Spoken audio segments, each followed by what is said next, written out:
ముందుగా మా సంతాన ప్రాప్తిరస్తు సక్సెస్ మీట్‌కి వచ్చిన పాత్రికేయ మిత్రులందరికీ నా ధన్యవాదాలు. మీరు ఫస్ట్ నుంచి కూడా మాది చిన్న సినిమా అయినప్పటికీ చాలా బాగా కవర్ చేసి, మా మూవీని జనాల్లోకి తీసుకెళ్ళడానికి చాలా హెల్ప్ చేశారు. సో, మీకు మేము ఎప్పటికీ రుణపడి ఉంటాం. Thank you so much sir and madams. So, మా ఈ సక్సెస్ మీట్‌కి విచ్చేసిన జర్నలిస్ట్ ప్రభు గారు, నాగేంద్ర గారు, లగడపాటి శ్రీధర్ గారు, sir thank you so much for grace in the event. ప్రేమ, అణుకువ, శ్రద్ధ, 3 వర్డ్స్.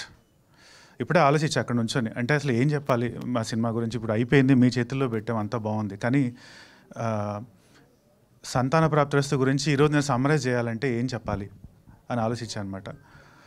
ఇది నిజంగా మా డైరెక్టర్ గారు ప్రేమతో తీసిన సినిమా. ఆయన రాసుకున్న విధానం కానీ, ఆయన స్క్రిప్ట్ కానీ, మా దావుద్ గారు, కళ్యాణ్ రాఘవ్ గారు, మీరు చూస్తే ఎక్కడైనా ఆ స్క్రిప్ట్లో ఆయన దాని మీద ఉన్న ప్రేమ మీకు ప్రతి సీన్లో, ప్రతి డైలాగ్లో కనిపిస్తుంది. అణుకువ ఎక్కడ రూటెడ్గా ఉంచి, ఎక్కడ సినిమాటైజేషన్, ఓవర్ డ్రామటైజేషన్ లేకుండా మన ఇంట్లో జరిగే ఒక కాన్వర్సేషన్ లాగా, ఒక కూల్ బ్రీజ్ లాగా, నా ఐడల్ తరుణ్ భాస్కర్ చెప్పినట్టు ఒక మంచి తెలుగు మీల్ తిన్నట్టు రాసిన సినిమా ఇది. అక్కడే అణుకువ. శ్రద్ధ అనేది ప్రతి సీను ఇది ల్యాండ్ అవుద్దా, ఈ డైలాగ్ ల్యాండ్ అవుద్దా, ఈ ఎమోషన్ కనెక్ట్ అవుద్దా, ఈ కామెడీ కనెక్ట్ అవుద్దా అని ఆలోచించి రాత్రి పగలు నిద్ర లేకుండా మా ట్రయో సంజయ్ రెడ్డి గారు, దావుద్ గారు అండ్ కళ్యాణ్ రావు గారు వాళ్ళు రాసిన స్క్రిప్ట్ అనమాట. So they are the 3 pillars of strength of Santhana Prapthirasthu. So thank you so much sir. Maybe Kalyana Prapthirasthu కూడా తీస్తామేమో ఒకరోజు, అందుకే వచ్చింది నోట్లోంచి. బట్ సీరియస్లీ, అండ్ ఇక్కడ నా ఫస్ట్ ఇంటరాక్షన్ అంటే నాకు ఉన్నదే ఒకటి సినిమా, అది కూడా ఫ్లాప్ అయింది. సో నన్ను నమ్మి నా మీద డబ్బులు పెట్టిన నా ప్రొడ్యూసర్ గారు మధుర శ్రీధర్ గారు అండ్ నిర్వి హరిప్రసాద్ రెడ్డి గారు, నేను రేపు 100 సినిమాలు చేయొచ్చు, కానీ నా మీద ఫస్ట్ టైం నన్ను కాన్ఫిడెంట్గా ఇన్వెస్ట్ చేసిన వాళ్ళు ఎప్పటికైనా సరే they are like I'm indebted to them for ever, for my entire life. Thank you sir. And ఈ జర్నీలో ఐ బిల్ట్ ఎ ఫ్యామిలీ. ఇది ఏదో ఒక మామూలుగా నాకు తెలిసి మూవీ క్రూ అంటే ఒక 1 year 6 months కలుస్తారు, మూవీ అయిపోతుంది, అయిపోయాక ఎవ్రీవన్ వాళ్ళ దారిలో వాళ్ళు వెళ్ళిపోతారు. సో కానీ ఈ మూవీలో అంటే before walking in I didn't know, అంటే కొన్ని జర్నీస్ ఉంటాయి మనకంటే తెలియవు, అంటే what that journey entails at the end of the journey. నాకు this is actually a very emotional journey and journey where I built a family for myself. చెప్పాలంటే బేసిక్గా built 3 brothers in the name of Madhura Sridhar గారు, నిర్వి హరిప్రసాద్ గారు and Sanjay Reddy గారు. They become like brothers to మీ బేసిక్గా. And వాళ్ళ guidance, everyday వాళ్ళతో interaction, I've learned so much యాక్చువల్గా. And my co actors, నాకు ఒక మామ, దేవుడిచ్చిన మామ దొరికాడు యాక్చువల్గా ఈ సినిమాలో. ఇప్పుడు కూడా నేనంటే ఫోన్ చేస్తే మామ ఏందే చెప్పు అంటే మామూలుగా అట్లా అలవాటు అయిపోయింది నాకు. అంటే సో మనకి ఎక్స్టెండెడ్ ఫ్యామిలీలో ఒక మామ ఉన్నట్టు నాకు ఒక మామ దొరికాడు అనిపిస్తుంది యాక్చువల్గా. ఇప్పుడు కనిపించిన అదే, ఈ మామ ఎట్లున్నావు అని అడిగా. సో ఒక మామ అండ్ కొంతమంది మంచి మిత్రులు, అభినవ్, తరుణ్ అండ్ వెన్నెల కిషోర్ దొరికారు నాకు ఈ జర్నీలో. I was very happy. తరుణ్తో స్క్రీన్ షేర్ చేసుకోవడం అనేది it was a dream for me. And నాకు సెకండ్ మూవీలోనే అది అవుద్దని నేను ఎప్పుడు అనుకోలేదు. Love you all 3 of you, Vennela Kishore bro, Tarun bro and Abhinav bro. We miss you. ఉంటే బాగుండేది, but definitely thank you for being a part of Santhana Prapthirasthu.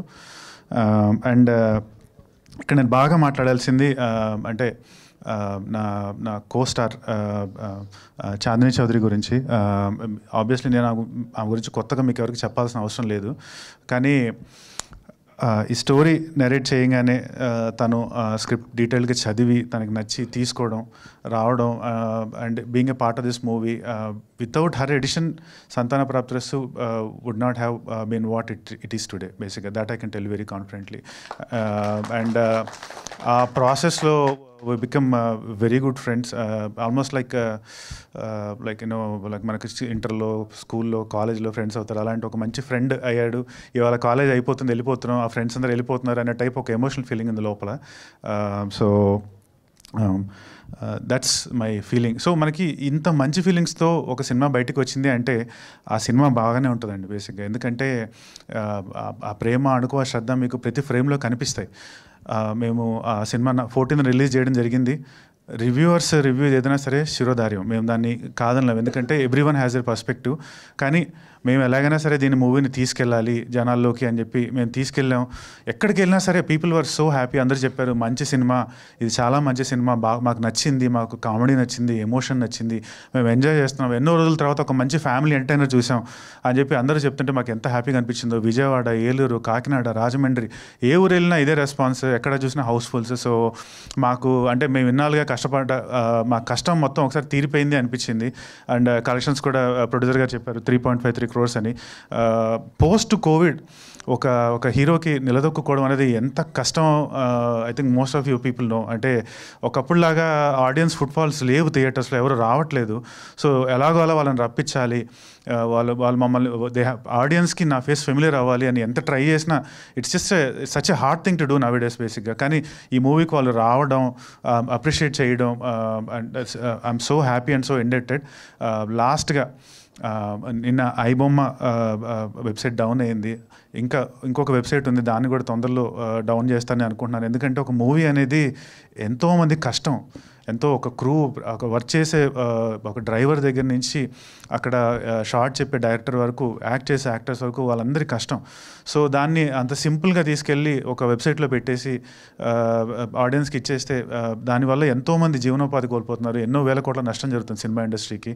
So నేను రిక్వెస్ట్ చేసేది ఆడియన్స్కి ఒకటే, ప్లీజ్ మీరు ఓటీటీలో చూద్దాం 30 daysలో అని చెప్పి ఆగద్దు, థియేటర్స్కి వెళ్ళండి, చూడండి. ఎందుకంటే ఈరోజు మీరు చూసే చిన్న స్టార్సే రేపు పెద్ద స్టార్స్ అవుతారు. మీరు పెద్ద స్టార్ సినిమాలే మేము థియేటర్స్లో చూస్తాము అంటే మాకు ఏదో ఒక రోజు అంటే ఈ చిన్న స్టార్స్కి ఎప్పటికీ స్కోప్ ఉండదు. సో దయచేసి I'm requesting all the audience, please థియేటర్స్కి వెళ్ళండి, సినిమాని చూడండి, encourage movie, encourage cinema. Thank you so much. Thank you Vikranth గారు.